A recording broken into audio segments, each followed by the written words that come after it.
Welcome to Conversations. I'm Muqtadar Khan, your host, and today I want to talk to you about a side story that's going on, a plot within the plot. I mean, obviously, the global geopolitics is obsessed with the US and Israeli war with Iran, which is expanded to become a regional war with Iran responding by attacking many countries.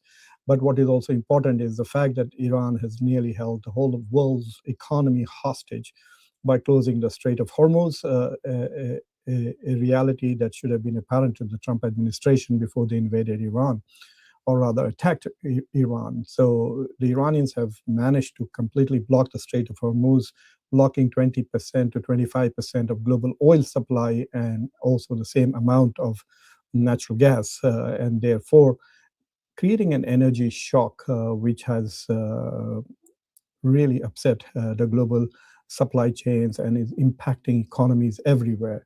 Because oil is so critical to the economy, the increase in price of gas and oil essentially has an inflationary impact on everything, and therefore it is going on. But there's also another side plot that is going on, which is the India-Pakistan competition for global influence is also playing out in this. And it appears that Pakistan seems to be getting an upper hand in this contest between India and Bangladesh, India and Pakistan, to gain more influence and more acceptance of their point of view in the international arena. Uh, First, let me point out that in terms of state capacity and etc., there is hardly any comparison between India and Pakistan. So India is a giant country with 1.45 billion people. It is the fifth biggest economy in the world, just behind the US, China, Germany, and Japan. It's a $4 trillion economy, and it is considered as a very important country because of just the size of its economy and its population. Whereas Pakistan is just a developing country, even though it has nuclear weapons and a very professional army. It's a very poor country with about 350 to 400. So it's about 1/10 the size of India, or even less than that. So India is about 11 times bigger than Bangladesh when it comes to the economy. And in population, India is probably 6 times bigger than Pakistan. So there should have been no contest, actually, given the importance of India.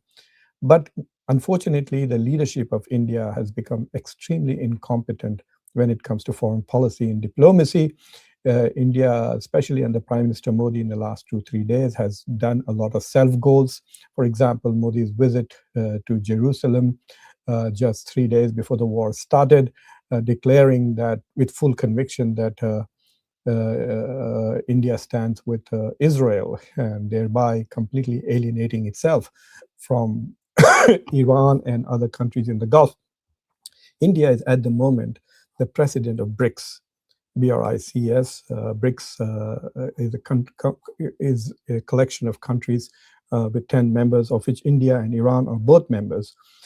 And for a long time, I mean, the BRICS GDP, if you adjust for purchasing power parity, it is bigger than G7 economically once you adjust for purchasing power with Russia and China and India.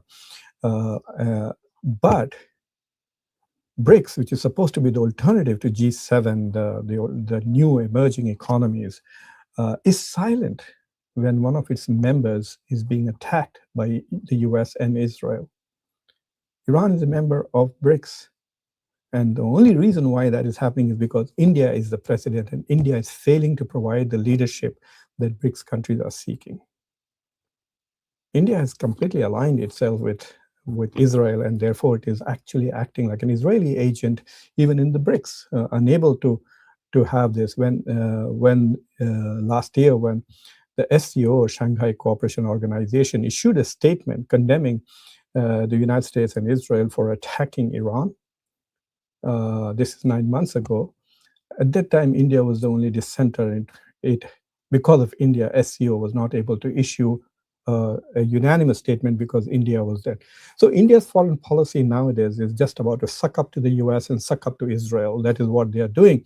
In fact, there are people in India who are using the phrase that Modi likes to say that we are Vishwa Guru, we are teachers of the world. But now the opposition has coined a phrase called Vishwa Chela. So we are a sycophant, we are a servant, global servant, essentially servant to Israel and the United States. So India wants to come closer to the United States. In fact, before Trump's election in 2024,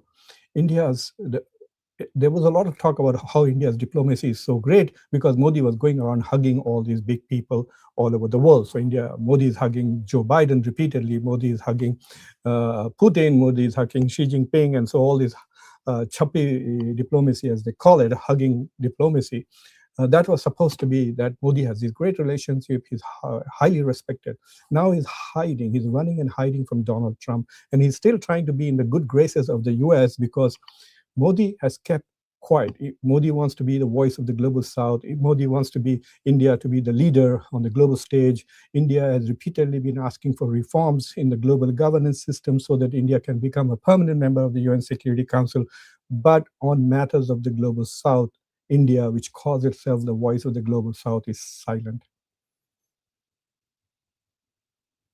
It is absolutely silent. India has said nothing about what has happened in Venezuela, the violation of international norms that Donald Trump perpetrated when he kidnapped essentially the head of a state. India kept silent while there was a genocide going on in Gaza. In fact, actually supplying weapons to Israel while that war was on. India was completely silent when Israel and the US attacked Iran the first time, and then they attacked again Iran the second time when they killed the Iranian head of state, Ayatollah Khamenei, when a school was bombed and 170 girls died. India is quiet. It's as if Modi's lips are sealed. No matter what, I will never say anything critical of the United States or Israel. That is where India has become. It's not an independent or like the word that Dr. Jaishankar likes to use a lot, which is that it enjoys strategic autonomy because it's a powerful country. No, India does not have an independent voice anymore, thanks to Modi's diplomacy. In fact, in India these days, there's a lot of trolling going on with regards to Modi. But after Operation Sindoor, India had an absolute shocker because no one actually came to substantiate India's position, and India suddenly realized that it was not as important a country as it thought it was diplomatically. Nobody condemned Pakistan for cross-border terrorism. That is what India was accusing Pakistan of. In fact, after Operation Sindoor, India made many overtures. I have actually written an article about this, about the diplomatic failures of India after Operation Sindoor. India tried to get Pakistan relisted on the grey list of terrorism sponsorship, but it failed. Even Japan voted against India. And then India tried to block the IMF funding to Pakistan. India failed. IMF passed that loan. India tried to block the World Bank loans to Pakistan this year, which again it failed. And then guess what? Saudi Arabia reaches out to Pakistan and says, let's have a defense pact. And suddenly Pakistan is now important. And then the United States, oh my God, Donald Trump, in his first State of the Union address, thanked Pakistan by name and invited Asim Munir, Pakistan's field marshal, to have lunch with him. And suddenly Pakistan has become an important player. Pakistan is on the board of peace. Pakistan is now collaborating with the United States in bringing about change in Gaza. And what is interesting is that India has been lobbying all over the world, sending delegates to 30 countries, parliamentary delegations, trying to make the point that Pakistan is a terrorist state indulging in cross-border terrorism. But if you look at the United States now lists Pakistan as a reliable and I don't know what exactly the phrase that one of the generals used in his testimony in the Senate, but a very prominent and reliable partner in counterterrorism, because Pakistan has worked with the United States to fight ISIS and Al-Qaeda in Afghanistan. So in that sense, Pakistan seems to be winning the post-Operation Sindoor diplomatic contest between India. And now it's amazing. Donald Trump first calls Asim Munir and has a long conversation with him. And Pakistan is now mediating on behalf of the US and Iran. So Pakistan is basically messenger boy carrying messages from the US to Iran, Iran to US. And other countries also are playing the role, which is Turkey, which is a close partner of Pakistan, which supported Pakistan in Operation Sindoor. And then also Qatar to some extent, and Oman was mentioned, but I don't think Oman is playing any role. And now there's this constant talk that Pakistan is trying to host a dialogue or a diplomatic meeting between the US and the Iranian delegations in Islamabad. I don't know whether that is going to happen. It is quite possible that for security reasons, the Iranians may choose to go to Turkey rather than go to Pakistan, because there's another interesting side story going on with Pakistan, which is Saudi Arabia. Will Saudi Arabia be happy if Pakistan mediates on behalf in a manner which will result in the Iranian regime surviving this war? There are lots of rumors and a lot of leaks from Western media to suggest that even though Prince Mohammed bin Salman is publicly rejecting this war which Israel and America launched against Iran, but in private has encouraged Donald Trump to go all the way and bring about regime change in Iran. But Saudi Arabia is allowing the United States to use its bases. That is something we know. So in terms of actions and words, we know that Saudi Arabia is allowing its land to be used by the United States to attack Iran. We don't know whether it's allowing Israel to use its airspace. I don't even know if Israeli jets are landing in Saudi Arabia or not. There's not much discussion in open sources, but we do know that the Saudi Arabia has allowed, and that's why Iran has been attacking Saudi Arabia. So we don't know whether Saudi Arabia will be happy with Pakistan playing this role, and so it's more likely that the dialogue may happen in Turkey, especially where both Americans and the Iranians may feel more secure. But the very fact that Donald Trump spoke to Munir first, and then at the behest of the American ambassador to India, he just made a call to Modi just to, because now Pakistan and India are re-hyphenated. So nobody now deals with India alone. Now, every time they deal with India, they deal with Pakistan. And so the two countries have been re-hyphenated. This was something that India was working very hard to de-hyphenate, and that has not happened really. But the very fact that we are talking about Pakistan being a mediator, that the Pakistanis have shown some great diplomatic skills in handling Donald Trump. For example, Pakistan has received military aid from Donald Trump 2 times. They have received first a $500 million for their F-16s, and then they received another $700 million, and they got a $1.2 billion, and they got support. So they're already getting aid from the US, military aid, etc. But what is interesting is that after this war started, the Pakistan is split. Shehbaz Sharif started making sounds which are pro-Iran, which is he was critical. He did condemn, unlike Modi, who dare not even mention Trump's name. He gave a 25-minute speech in the parliament. Modi didn't say a word of criticism of the US, nothing. He's just mum, as if he's afraid to utter the word the United States did something wrong.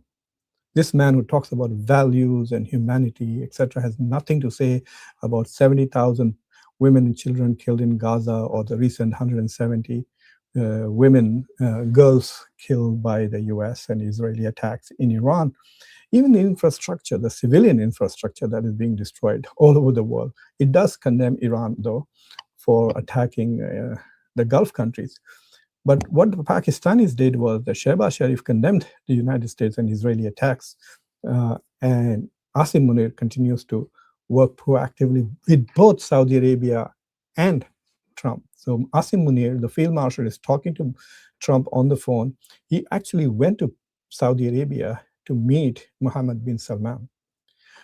Saudi Arabia is the de facto leader of the Gulf countries, GCC. Apparently, even though they are all together, there's profound disagreement, especially between UAE and Saudi Arabia. And after Pakistan and Saudi Arabia agreed upon a mutual defense agreement, UAE's Sheikh flew to India for 3 hours, and I don't know what they did. It's not a defense agreement, a mutual defense agreement, because India is not supporting UAE while it is being attacked. And in fact, the biggest, I think, attacks from Iran after Israel have been on UAE and its infrastructure, civilian infrastructure, and especially its oil infrastructure, even hitting targets outside the Persian Gulf area. So what has really happened now is that whether it is Gulf countries like Saudi Arabia and Qatar, or whether it is the United States, when they're looking at South Asia for a diplomatic partner, for a counterterrorism partner, they're not looking at India. India is a big market. They want to sell a lot of things. They want to sell a lot of soya beans and agriculture to India, and Trump is putting a lot of pressure on India to open. But they're not looking at India as a partner. They're looking at it as a market to sell stuff to. But now they're looking to Pakistan as a strategic partner in a dialogue, inviting them to be participation in the Board of Peace. India was invited. India did not go. So the point that I'm trying to make is that one side story in this whole show is the shall we call it the sideshow, is the India-Pakistan diplomatic contest, and India's efforts to alienate Pakistan are failing. So those who are watching in India, when we criticize the Modi government, don't confuse Modi with India. Modi does not even represent all of India. The BJP government is a minority government. It was bragging that it would get 400 seats. It did not even get 250. It's around 240 seats. It's a minority government supported by regional parties from Bihar and Andhra Pradesh. And BJP never in its history got more than 37% of the vote in India. So only 1 out of 3 people support BJP and Modi in India consistently, because the opposition is in complete disarray, and because the Congress party has lost a lot of its support nationally, and the rise of regional parties, that BJP is successfully winning elections and Modi is becoming prime minister, but he's never won 40% of the Indian vote. So for people who think that being critical of Modi is being critical of India, it's wrong. Modi's diplomacy, which is silent, God knows why he's silent. Some people say because there's something in the Epstein files which could hurt him. Donald Trump has something. Remember Donald Trump saying that I don't want to destroy his political career. Maybe he has a hold on Gautam Adani's money. Whatever it is, we don't know what the reason is. And Modi doesn't take questions unless the questions are stupid, like do you suck on mangoes or do you cut and eat mangoes? That is the level of intellectual level that Modi engages with in India. But he's not taking questions on the geopolitics of the world as to why India has not done this or that. Nothing. Nobody does in India.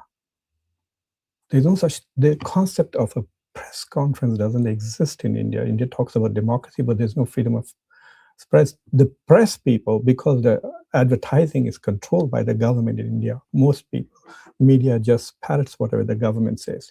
So for example, I was just looking on X, a lot of India's mainstream channels were applauding that Trump is consulting with Modi. He called him this week.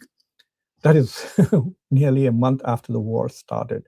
So after like 3.5 weeks, Trump remembers Modi and gives him a protocol call to the biggest country in the world, the biggest democracy in the world, the 5th biggest economy in the world. Trump gives him a call and talks about the importance of opening Hormuz, and India is thrilled that suddenly India has been affirmed as a great power. This is how the Indian media is reacting when they should be asking the question, why did he call Pakistan first and then call India next? The reason why he called India is because he spoke with Pakistan. And then the US ambassador to India said, oh, the Indians are going to get very upset and we're going to be humiliated because then Modi is going to look terrible. You have to make Modi look good because these days the government of India is not interested in India's national interests. They're only interested in Modi's image and protecting the government of Modi and somehow to make sure that it survives and then comes back in 2029. So while this war continues, there's a huge impact. There are realignments going to take place in the Middle East. We don't know what's going to come out. Is Donald Trump going to send troops on the ground? If he does, it's going to have a huge impact. Already his statement not to target Iran's power infrastructure and energy infrastructure has brought down temporarily the price of gas and oil, but it is still at 95. Let me just check as we speak. It had gone up to 119 and then was stable for several days at 106, and now it is 96, so it is down by $10. But it is only compared to last week that it is down. But if you go back to the pre-war numbers, oil was $65 per barrel. This is Brent oil is what is relevant for global markets. Now it's 96. And for those of you who are watching, in India, the war has lots of impact. Thousands and thousands of restaurants and hotels are shutting down in India. There is a huge gas shortage. I was reading about how stuff in Hyderabad has become so difficult to find gas cylinders, cooking gas cylinders. But Indian rupee has taken a tumble too. It went from 88, 89 to 94. It is at 93.9 right now as we speak. And similar impact is across the globe. Even in Pakistan, they had to shut down schools, etc. Because there are energy shortages. And there are going to be soon power cuts in Pakistan, apparently, because if this continues. So, yes, this war is going to have a global impact. But one thing that has become very clear is that when big issues happen in the world is not turning to India. Only Indians think this, that India is the most important country or an important country in the world. No, apparently it is not to the United States. And India's foreign policy seems to be to just get into the good books of the West. India is abandoning its old friends like Russia. India used to buy 70% of its weapons from Russia, and now it's abandoning Russia, brought it down to, I think, 35%, and just buying from the West, from US, drones and engines, from Israel.